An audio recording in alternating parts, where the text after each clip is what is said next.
Well, good evening. Thanks for coming. On behalf of the Grace A. Dow Memorial Library in the City of Midland, we appreciate you taking the time tonight.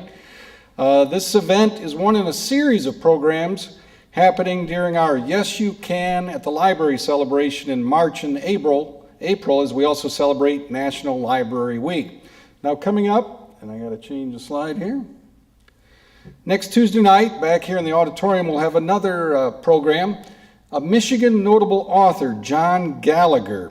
Each year, the Michigan Department of Education and the Library of Michigan select 20 books as notable books, and John Gallagher will be talking about one of them, his book called Yamasaki in Detroit, A Search for Serenity. Minoru Yamasaki was an architect. His best-known project was the World Trade Center, which you can see in the photo on the right. Later in life, Detroit became his adopted home, where he designed many well-known buildings. So Mr. Gallagher will be speaking about Mr. Yamasaki. That's on Tuesday, April 12th at 7 p.m. here in the auditorium, so we hope to see you there. Tonight's subject is the legacy of President Gerald R. Ford in the new Ford Museum. Our speaker is Jim Kratzis, the Deputy Director of the Ford Museum and Library. The museum is located in downtown Grand Rapids, right on the river, while the library is on the University of Michigan campus in Ann Arbor. Jim has served in his current position since 1989. He's also been the museum curator at the Jimmy Carter Presidential Library and Museum in Atlanta, and has worked in different roles in the Kansas Museum of History and the Kansas State Historical Society. Jim's also been in the classroom teaching history at Grand Valley State and DeKalb College. He was born in Pittsburgh, earned his bachelor's and master's in history at West Virginia, and a second master's at Duquesne. He now makes his home in Grand Haven. His boss, Elaine Didier, the director of the museum and library, told me that Jim is an authority on presidential biographies and American history, particularly war. He's an avid golfer and plans to play golf in Scotland this summer. And he's a big fan of Pittsburgh sports teams. We learned at dinner tonight he's had season tickets. They're now at the 50-yard line for the Steelers. He makes the trip back to watch the Steelers play. And unlike Lions fans, they expect to win the Super Bowl. Jim is also a doting grandfather, celebrating his birthday last night with his 6 grandkids, all under the age of 10. Well, we're excited that Jim and the Ford Museum accepted our invitation to speak here this spring. We thought it would be fitting in this presidential election year to learn more about the only president to hail from Michigan. We'll also learn more about the $15 million renovation and expansion of the museum that's going on right now, and we'll finish up and reopen in June. Director Didier said Jim has been the lead staff member on this project. There's a Midland tie-in to the museum. The Herbert H. and Grace A. Dow Foundation has given significant grants to the museum totaling $1 million. Margaret Ranny Reeker, a member of the Dow family and former head of the foundation, was a personal friend of President Ford. And Jim, we told him when he first got here tonight, the Dow family and foundation have had a major role in our library, as many of you know. The foundation granted the money to build the library and open in 1955, and has provided other grants for major expansions and renovations, the $3 million one that was completed 2 years ago. The library is also the only building named after Mrs. Dow alone. Now, at the conclusion of his talk, Jim will answer questions. We've passed out cards, so we'll come along at the end of the aisle to grab those, also with pens. So please write down your questions on that. And after the Q&A concludes, we'll take a pause for a few seconds so TV can finish recording this. This will also be shown on MGTV starting next week. We'll draw some raffle tickets. Jim brought up plenty of tickets for free admissions to the museum. So we'll pull some of those numbers that you dropped off in the bucket on your way in. So again, let's welcome Jim Kratzis to Midland.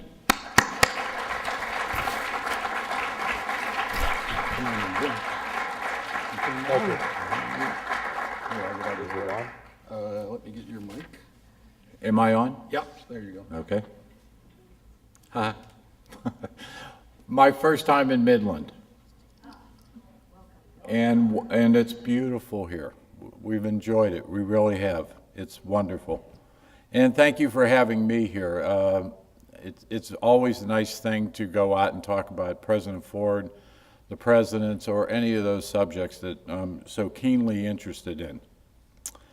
But I am an avid fan of war, but not for the reasons why you think. But that's a matter for a different subject at another time. For 220 years, our nation has seen 43 men at the head of our government. Not all have been great leaders, and not all have left a lasting legacy that is easily definable. Yet one can argue that they've all had an impact, even William Henry Harrison, whose presidency lasted 1 month. By virtue of giving the longest inaugural address in history on a cold, rainy day, Harrison contracted pneumonia, which proved fatal.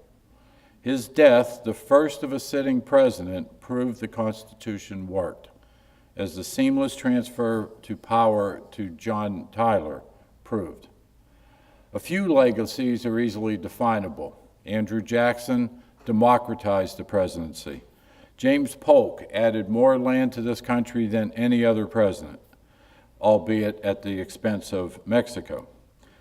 Lincoln preserved the Union at the most critical time in our nation's history, the Civil War, by being steadfast in the belief that states cannot secede from the Union. Hundreds of thousands paid the ultimate sacrifice on the battlefield for Lincoln's resolve. Teddy Roosevelt pushed this reluctant nation to the forefront of the world stage and modernized the presidency for the then new 20th century. Franklin Roosevelt, Teddy's cousin, oversaw our two greatest challenges of the last century, the Great Depression and World War II. LBJ pushed through legislation, brought new freedoms to minorities. And certainly, I'd be remiss if I did not mention the man with the greatest legacy of all, and that would be George Washington. Lincoln saved the Union. The Roosevelts created the modern presidency. But Washington created the Union, and for that matter, the presidency. He established so many precedents that have carried over to today that need a whole separate speech just to talk about him. So what of Gerald Ford's legacy? His presidency is the 5th shortest in American history, a term that lasted slightly more than 900 days. He was neither elected president nor vice president, the only chief executive in our history with that distinction. He succeeded a disgraced vice president, Spiro Agnew, who resigned after prosecutors determined he took bribes as governor of Maryland. And within 8 months of being sworn in as vice president, Gerald Ford took the oath of office in the East Room of the White House when Richard Nixon resigned, amid the scandal we now know as Watergate.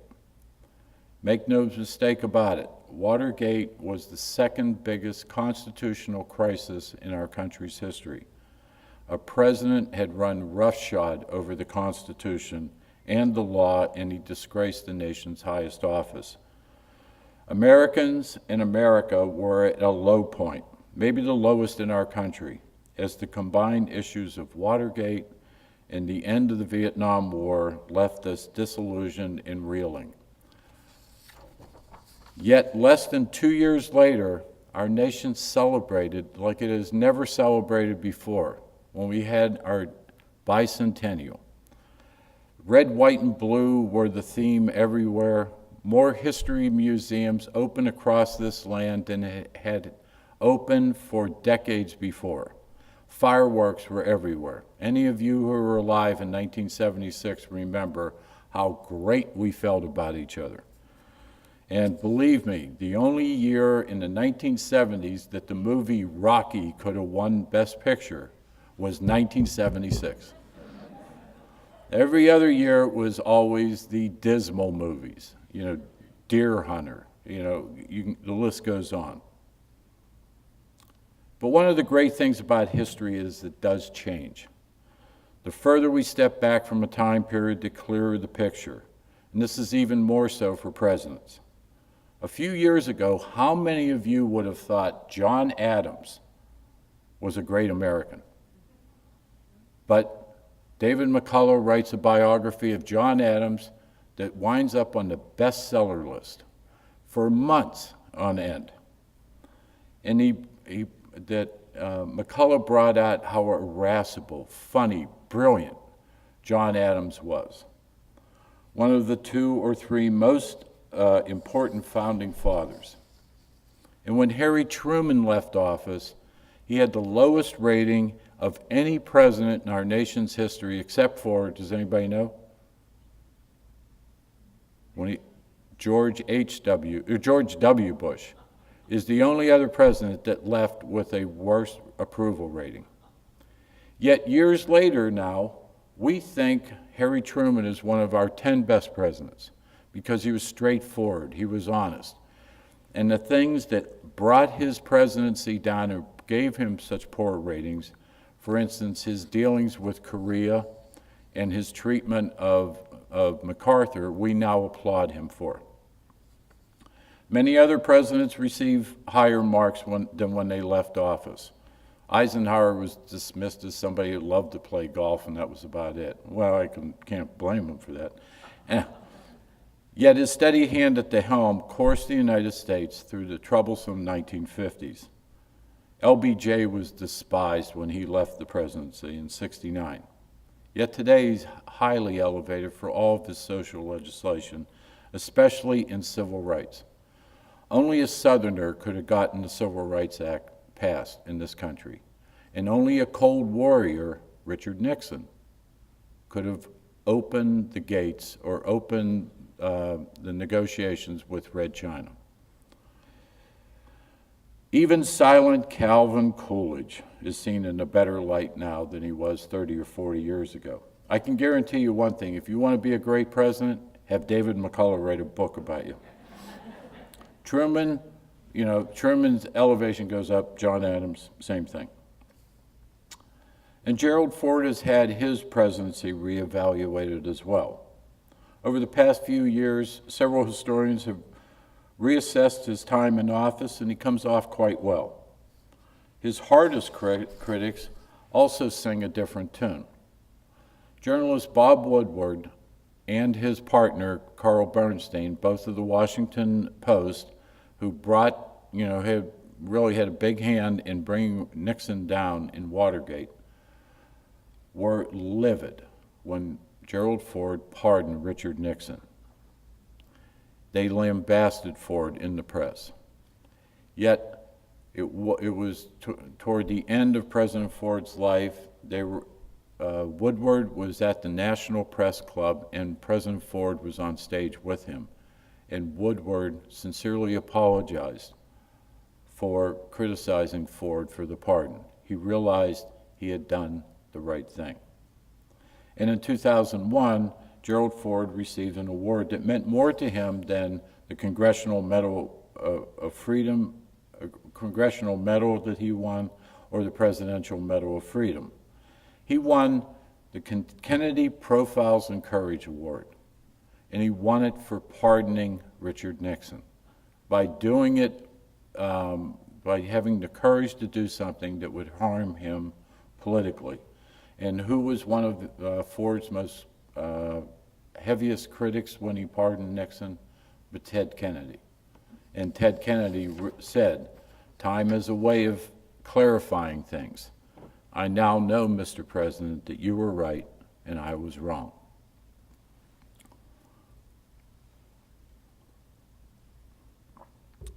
The many tributes that poured forth during Ford's funeral services were heartfelt.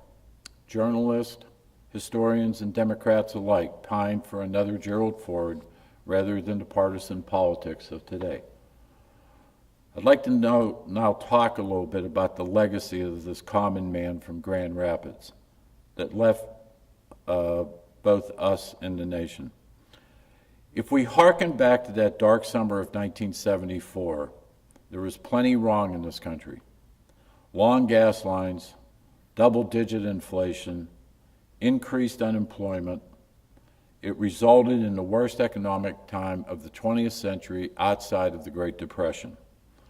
We were supporting a teetering regime in South Vietnam. The Cold War still raged. Partisan bickering between the two parties was more intense than even by today's standards, if you can believe that. And if that weren't enough, our country saw the unprecedented resignation of a disgraced president. As historian Douglas Brinkley has written, aside from Washington, Lincoln, and FDR, it is difficult to recall a president who took office amid less favorable circumstances.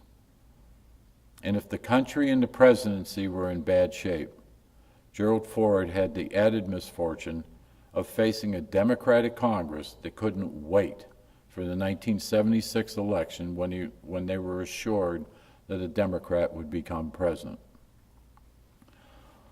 With such odds stacked against him, Ford, with his quiet resolve, stepped into office, rolled up his sleeves, and proceeded to tackle the issues with hard work and common sense.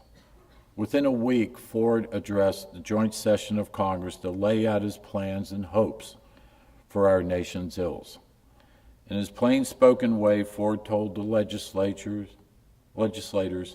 "I don't want a honeymoon, I want a good marriage."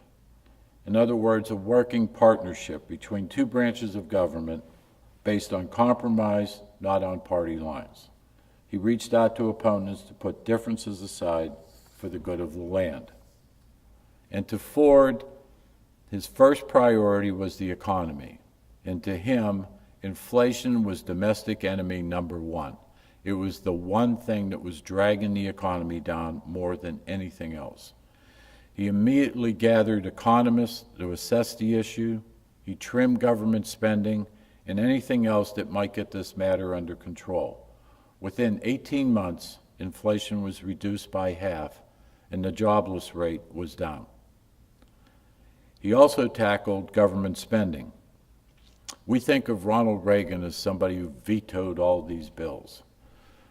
Gerald Ford vetoed more bills in 30 months than Ronald Reagan did in 8 years, and most of them stuck. Legislation with tacked-on special projects were his favorite target. He trimmed government spending, yet was compromising enough to put aside his desire for tax cuts. By his last day in office, the economy was in better shape than it would be for the next 6 years, 2 years into the Reagan presidency. On the matter of the Cold War, Gerald Ford kept up the détente with the Soviet Union and promoted more, better, and warmer relationships with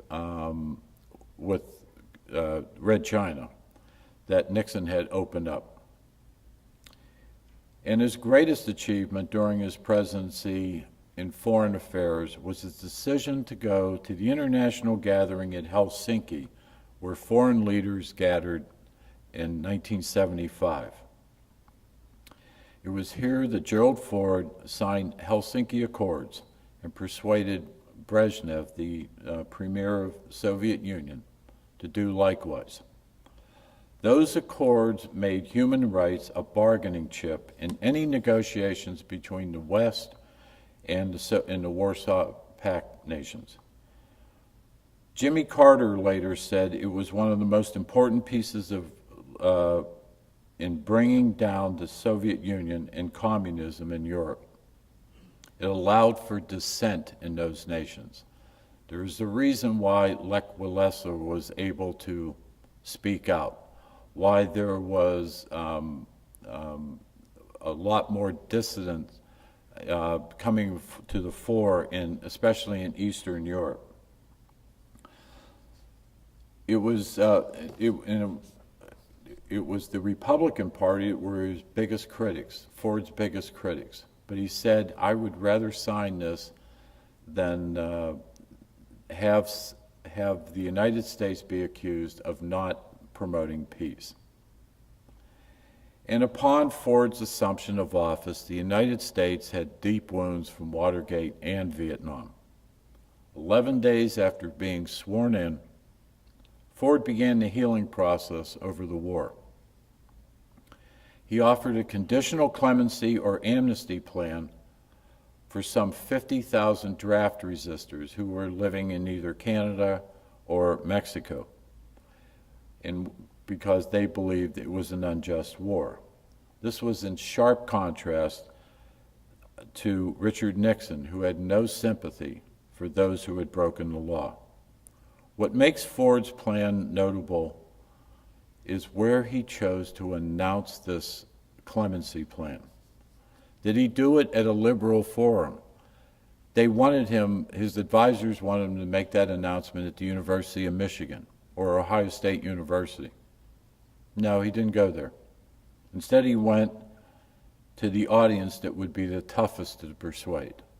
He went to the national convention of the VFW in Chicago and announced the plan to the American people. If you ever see a photograph of Ford making an announcement, the stony faces behind him tell you how well it was received. But that was Ford. He addressed his critics head on. Less than a year later, the final chapter of our country's involvement in Vietnam was being written. The North Vietnamese launched an offensive against the South to finally unify the two parts of the nation. The U.S. military brass advised President Ford that millions of dollars of military aid would be needed to help South Vietnam hold on. Congress refused to provide funds. The South was doomed. Its populace panicked, especially those who supported U.S. efforts over the years. But Congress would not budge. Gerald Ford, however, would not abandon those those Vietnamese sure to face execution once the North Vietnamese took over. Ford ordered around-the-clock evacuation of refugees late in April of 1975, and he did this at great risk to his political career. There would be no wide acclaim, no applause for him if the evacuation went off without a hitch. The only thing that could happen was he would be blamed if more Americans lost their lives in such an evacuation.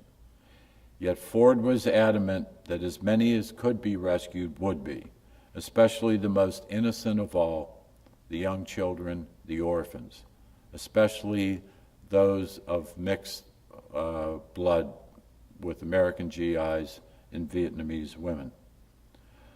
Over several days, the Americans and Vietnamese were evacuated as the despondent America watched the drama unfold on television.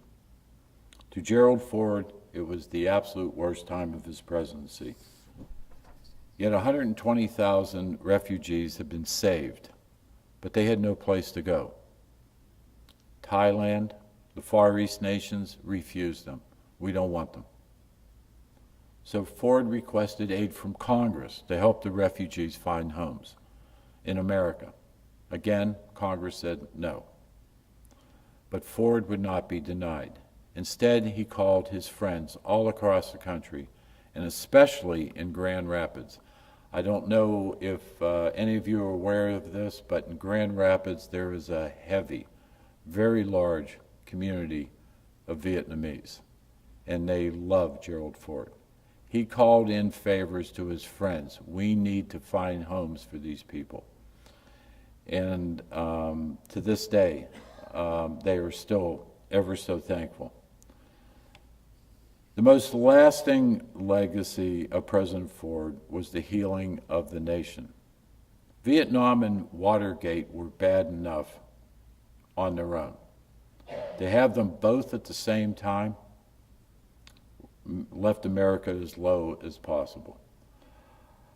Historian Walter Isaacson paid tribute to President Ford when he wrote, "Either by luck, happenstance, or divine grace, the nation's constitutional process had come forth with an unexpected president who was right for the moment." And probably the greatest tribute came from the man who had just beaten Ford in the 1976 presidential election.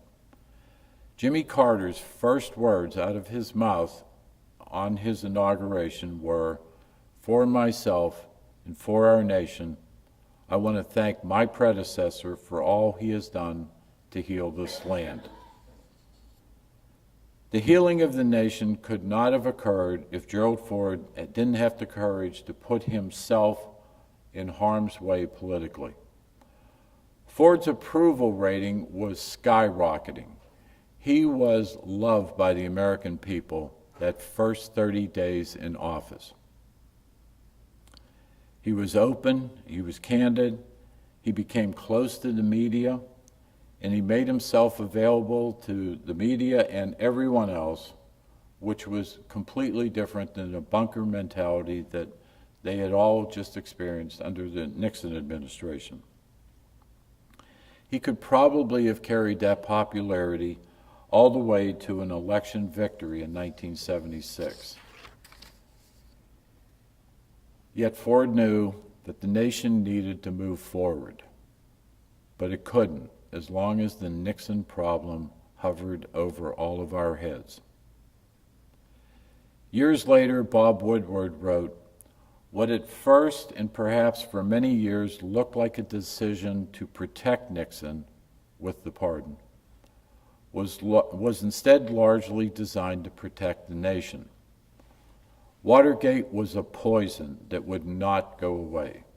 The only way out of Watergate atmosphere was to move fast, to short-circuit the process. Preoccupation with Nixon's fate would have continued for years, probably at least 4 to 5 years in the courts." 1 month after taking office, Gerald Ford, against the advice of many of his advisors, and certainly to the detriment of his own popularity, granted a pardon to Richard Nixon for all offenses he committed while president. Thousands of angry calls, telegrams, and letters were sent to the White House.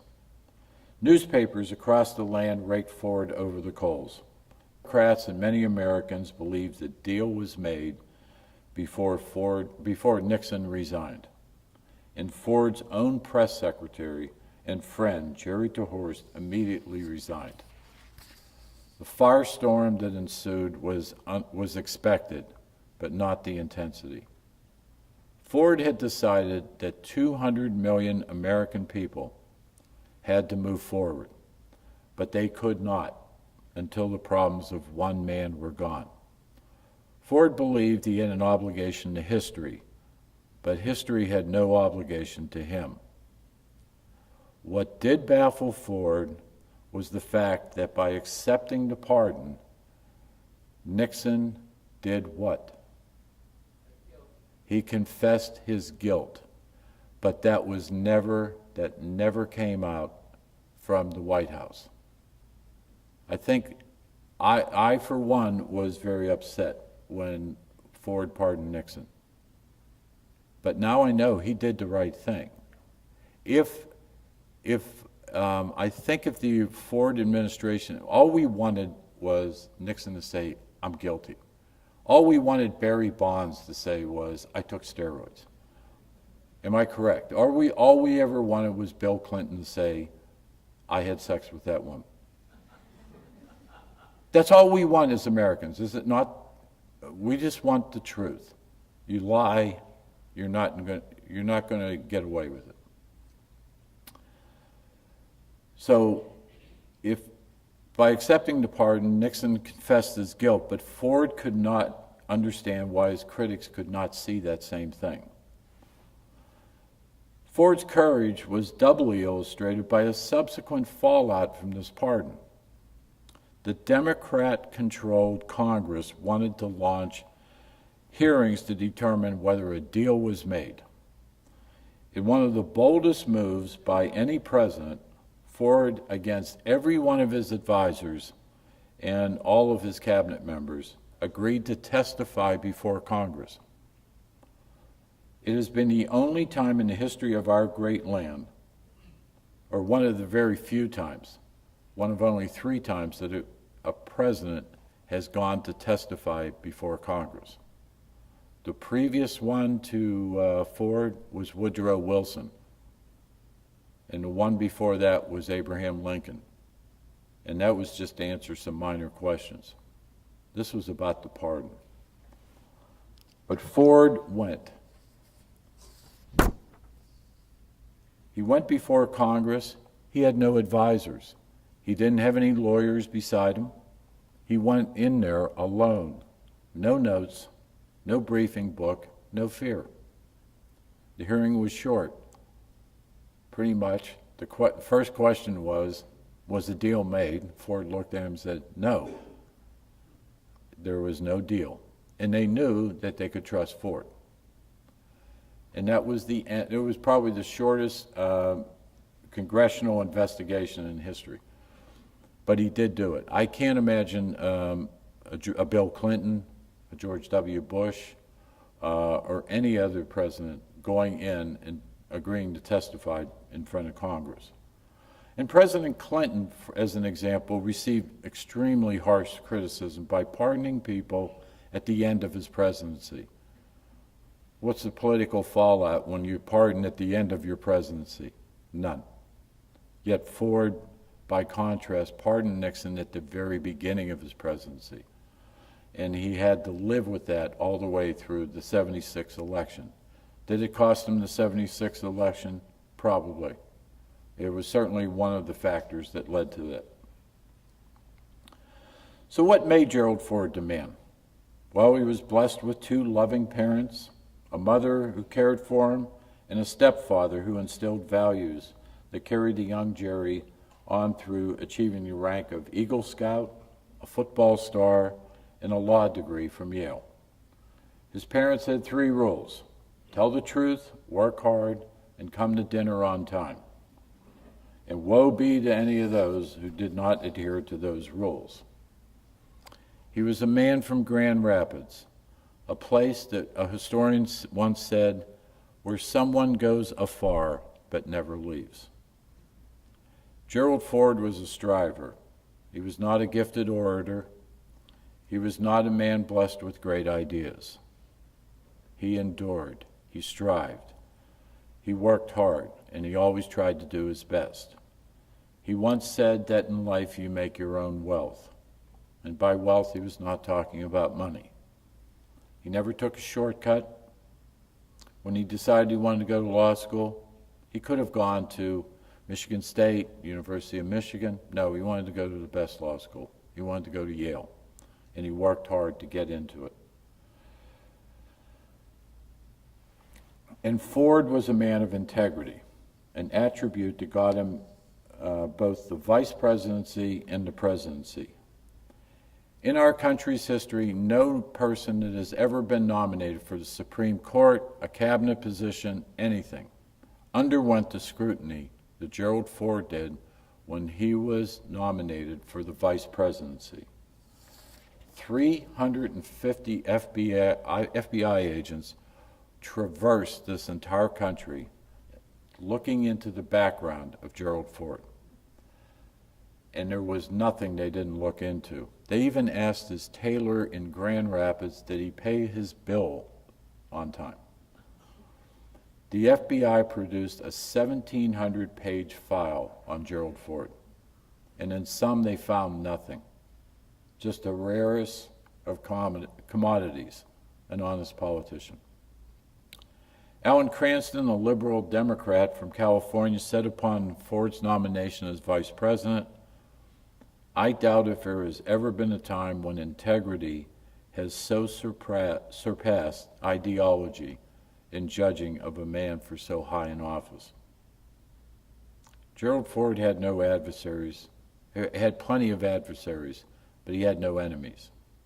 He believed in bipartisan politics and had as many friends across the aisle as he did among his own party ranks. For Ford, it was country before politics, patriotism before partisanship. He counted among his close friends John Kennedy when they would walk the halls of Congress together. And staunch Democrat Tip O'Neill told President Ford one day when they were enjoying a round of golf, Jerry, isn't this a great country? Today you and I are playing golf, and tomorrow morning I'm going into Congress and kick your ass.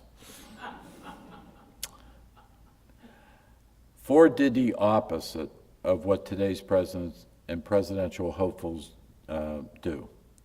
Ford lessened the divisions among the parties and within the parties themselves. The Reagan, Clinton, and George W. Bush presidencies divided. Ford healed. David Broder wrote the day that Ford left office. In an odd, inexplicable way, the truth has begun to dawn on people in the final days of Gerald Ford's tenure that he was the kind of president Americans wanted and didn't know they had. And I'd like to end this portion with a quote from President Ford's obituary in the New York Times. Quote, "Mr. Ford deserves to be remembered for more than a pardon. Marking the end of a national nightmare is no small thing." So I will be happy to answer questions about Ford legacy. And now, here comes the idiocy involved. Which one do I hit? There you go. Okay. Now I can talk a little bit about the new Ford Museum. Are we doing on time? Great. Okay. We have a $15 million project going on right now. We are adding 8,000 square feet. It's a new learning center, 2 floors, 3 total classrooms with high technology for classes to come in and do a study of the presidency, hold classrooms, things of that nature, and it maybe might generate some income for all of us as well. The other portion of that $15 million is a total renovation of the museum exhibits. You're getting, I think a lot of you will get some free passes today to see the brand new exhibits. And I hope you see them, because I haven't seen them yet. No, they're being worked on. But this is going to be a whole new Ford exhibit. It's going to be much more interactive, where you can dig deeper into certain aspects of President Ford's administration, or say the Richard Nixon pardon, or any of that, any of those questions you might want to ask, and have access to so much more in the Ford Library's archives. And this slide right here is actually going to be the opening amphitheater with an intro film. And that'll be followed by Ford's early life, and this slide focuses on him as a football player.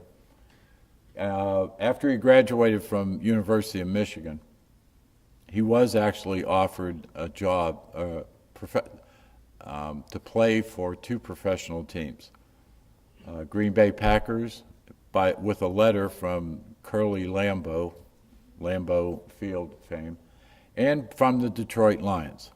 Maybe they could have won then, right? But Ford chose not to do that. He was offered $110 a game. And you know what was great about it? If he got hurt, they'd still pay him the $110. A little bit different. The next section is about his service in World War II. And you can see some of the movements out there in the Pacific. President Ford was in the Pacific during World War II, saw quite a bit of action. His ship, the USS Monterey, saw quite a bit of action, but the biggest action that ship in Halsey's fleet experienced was actually a horrendous typhoon. And that typhoon is shown much more dramatically. That screen goes down, and it makes you feel like you're on the deck of an aircraft carrier getting hit with a typhoon. And when he returned from World War II, prior to that, he was a lot like much of America. We were very isolationist. We didn't want anything to do with the rest of the world. But after World War II, we realized we had to be internationalist. And when Ford got back, he wanted to run for Congress, because the gentleman from Grand Rapids was very much an isolationist. Ford ran against him on the Republican primary. He won the Republican primary. It was a huge upset. And if any of you know Grand Rapids, if you win the Republican primary, you just won the general election. There's only been one Democrat elected from Grand Rapids in, I don't know, 100 and some years. And it was only the one term after Ford left to become vice president. And it was simply because people were upset with Watergate. This shows, this is about Ford's domestic policy. You can see the graphs up there with the different aspects of the economy, how the unemployment goes down and the inflation rate, actually, I don't know how that got there. But anyway, it doesn't seem right, but I may be reading it wrong. But it deals more with his domestic policy. His foreign policy, we have ship's wheel there from the U.S. that was given to him by the by the SS Mayaguez, by the crew that he had rescued from the Cambodians.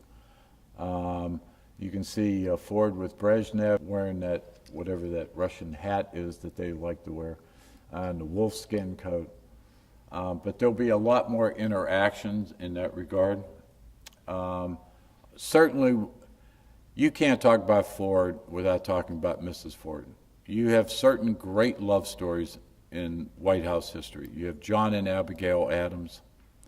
You have, don't laugh, Grace and Calvin Coolidge, madly in love with each other. And you had Gerald and Betty Ford, along with Nancy and Ronald Reagan. They absolutely adored each other. And Mrs. Ford's work and bringing out the idea of her having breast cancer and urging women to talk about breast cancer, and her chemical and addiction it saved millions of lives all across the world. And then finally, I believe this might be the last area. This is just a recap of what you had kind of seen in the new exhibits. But you can see it has a whole new feel, a whole new look to it than if any of you had been there before. It's a whole different atmosphere. If you were there before 1997, it's certainly a lot better than that. And 1997 was a much better version, but the 2016, the 2016 version of the new Ford exhibits will be much better. And this is talking about, we have a cabinet room, fairly good life-size rendering of the cabinet room. We also have the exact replica of the Oval Office in the White House. So, I think, is that it? Well, more characteristics, healer of the nation, ahead of his time, things of that nature. And then that's the new learning center, if you can see to the left side of the building. That addition is going on right now. And those are kind of, but I do hope if you would like to see the new museum, please come down. Love to have you. And now we'll do some questions. questions and answers. Melissa Barnard, Library Director, will be walking along the aisle, so if you have questions, please pass them down your row to Melissa. I'll get things started, though, with a couple questions generated from when we gave Jim and his friend Sally a tour of the library before we went out to eat. First, let's talk about President Ford. Share with them the story of the aircraft carrier that's soon to be put into service in honor of President Ford. President Ford, soon, right? Could I have you step back this way? Oh, yeah, I'm sorry. It wasn't long before President Ford passed away that he was told that he had been given a great honor. He was going to have the newest aircraft carrier named after him, and it would be called the USS Gerald R. Ford. What's unique about that is this aircraft carrier is the first one of this class. You've heard of the Nimitz class or the Langley class of aircraft carriers. This will now be the Ford class. And these aircraft carriers should be in operation for the next 50 years. So he got to know that, and that ship will actually be turned over to the Navy probably sometime this September and be in active service. So the Ford family is very excited about that. Another question regarding President Ford. Did Ford ever express regret for the attempted impeachment of Justice Warren? Oh, that's a good one. You know, President, and I'll be honest with you, I know President Ford wouldn't want me to be any other than that. He never really apologized for it, and it was never something that he ever wanted to talk about again. In other words, I think he felt he might have done that wrongly. That he went after Douglas more vindictively than he probably should have. So. Okay. Timely given what's happening nowadays. What would President Ford think of the 2016 presidential race and candidates? Oh, he wouldn't like it. Well, I can tell you that he would be biting his tongue, and he certainly, but if somebody had asked him, what do you think about Donald Trump, or what do you think about, whatever politician you want to bring up, he would flat out tell you exactly how he felt.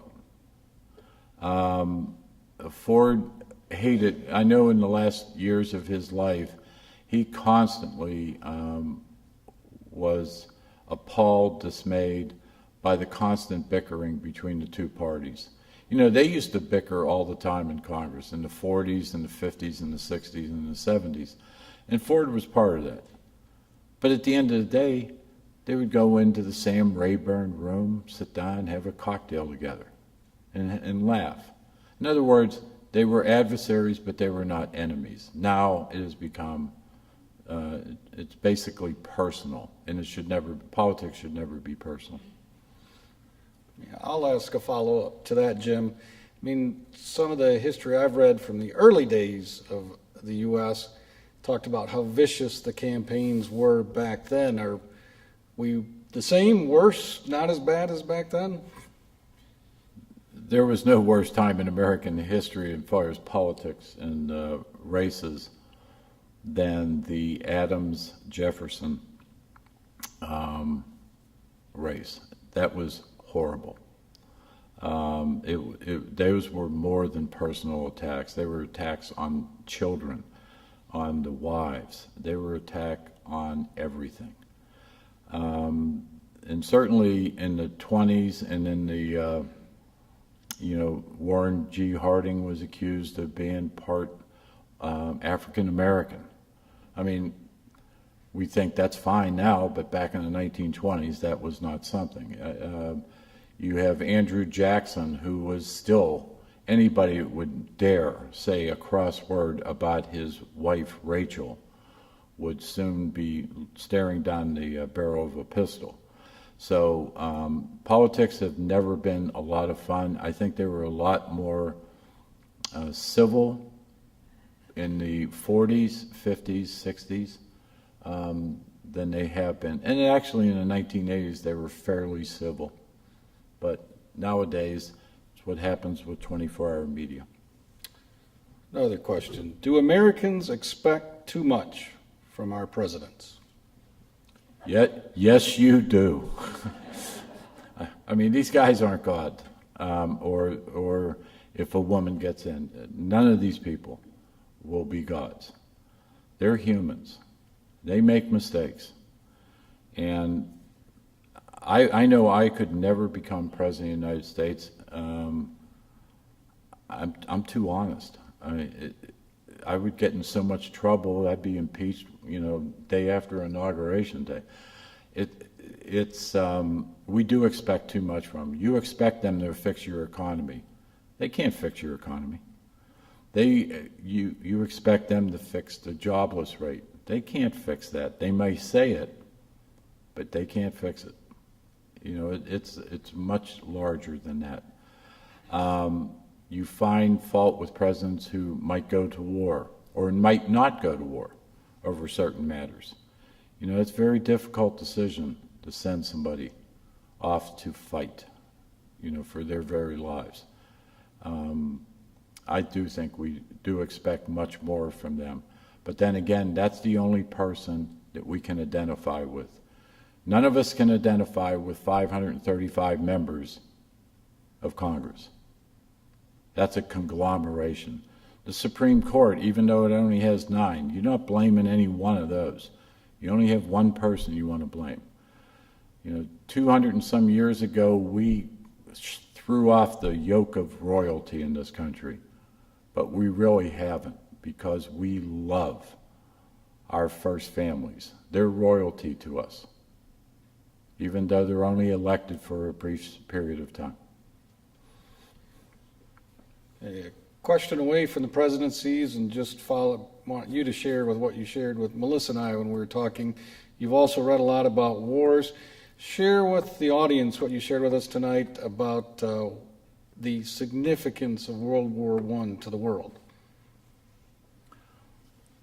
Well, I have two favorite wars. My favorite is the French and Indian War, but that's a different thing. But my second favorite, and when I say favorite, it's not, again, I'm in love with war. It's just World War I, to me, is one of the most, if not the most, important event in world history. Here's why. Prior to World War I, leading up to World War I, Europe had pretty much, and Europe was pretty much the center of the universe, from about 1,000, I'd say about 1300 AD, all the way up until then. It was the center of the world. All the power resided in Europe. And it was dominated by kings, queens, czars, emperors, kaisers. There was only one nation in Europe that didn't have a king or a royal person at its head: France. At the end of World War I, how many were left?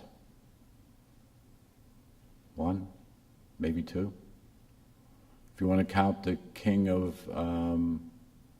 Italy and maybe the king of Belgium, everybody else was gone. The whole social fabric of Europe, and you can say for the whole social fabric of the entire world, was thrown upside down.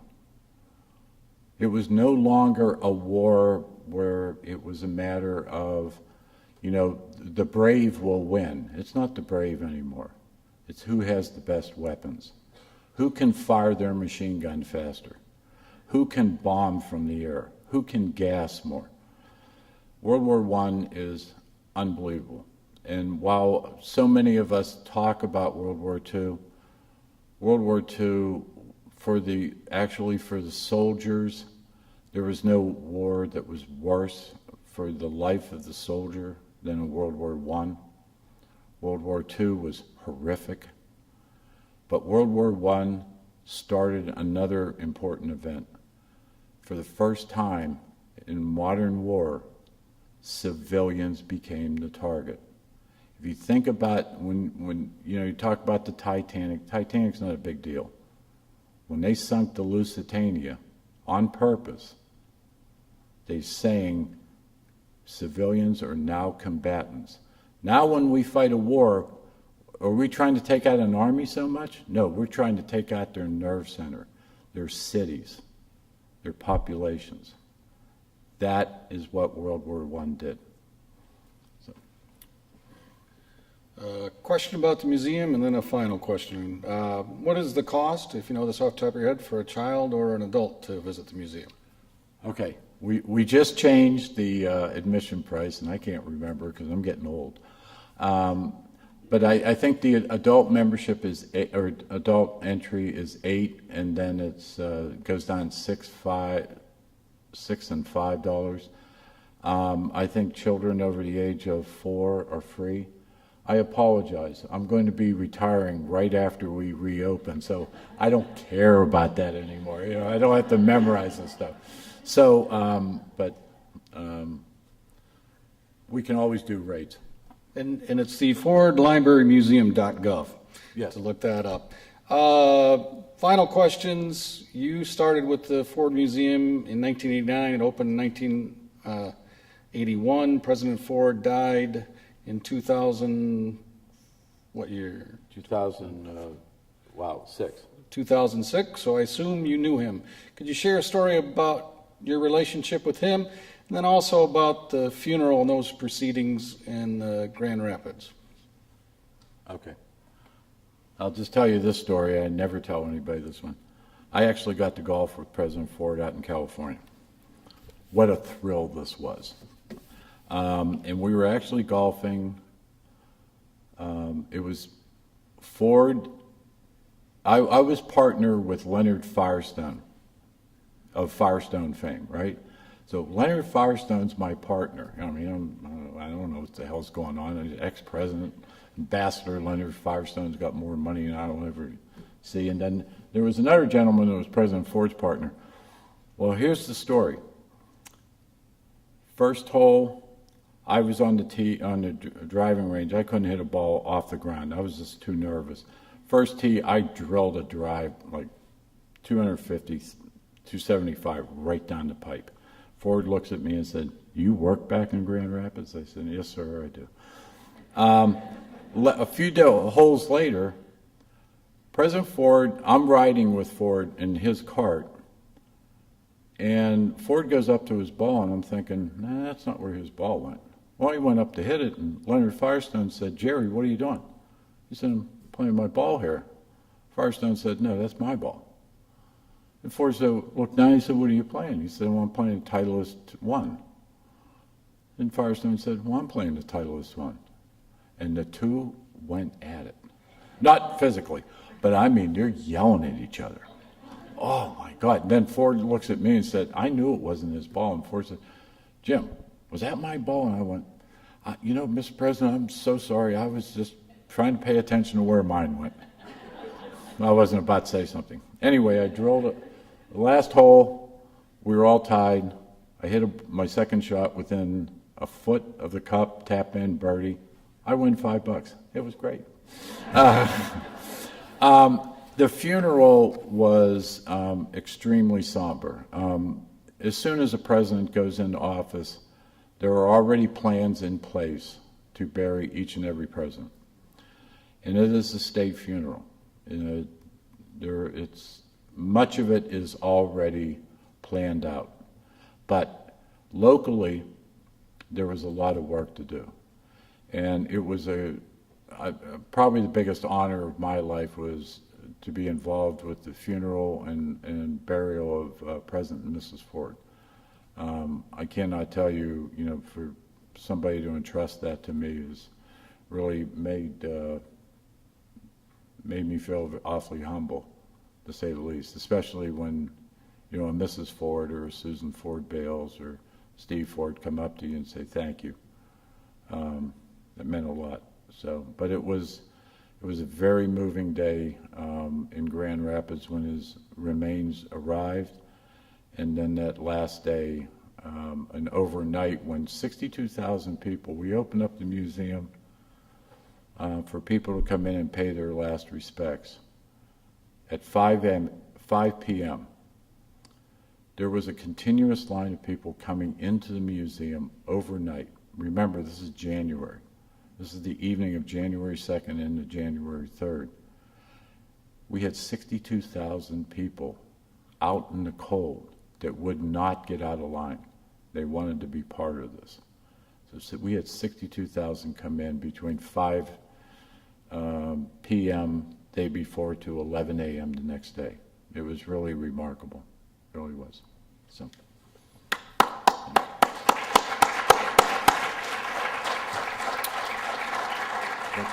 Thank you very much, Jim. Stay right there for a moment.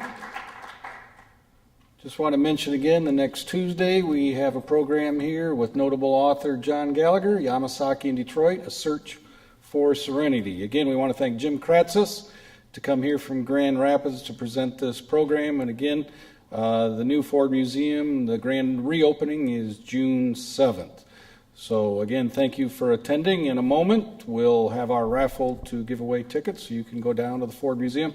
But let's hear it again for Jim Kratzis.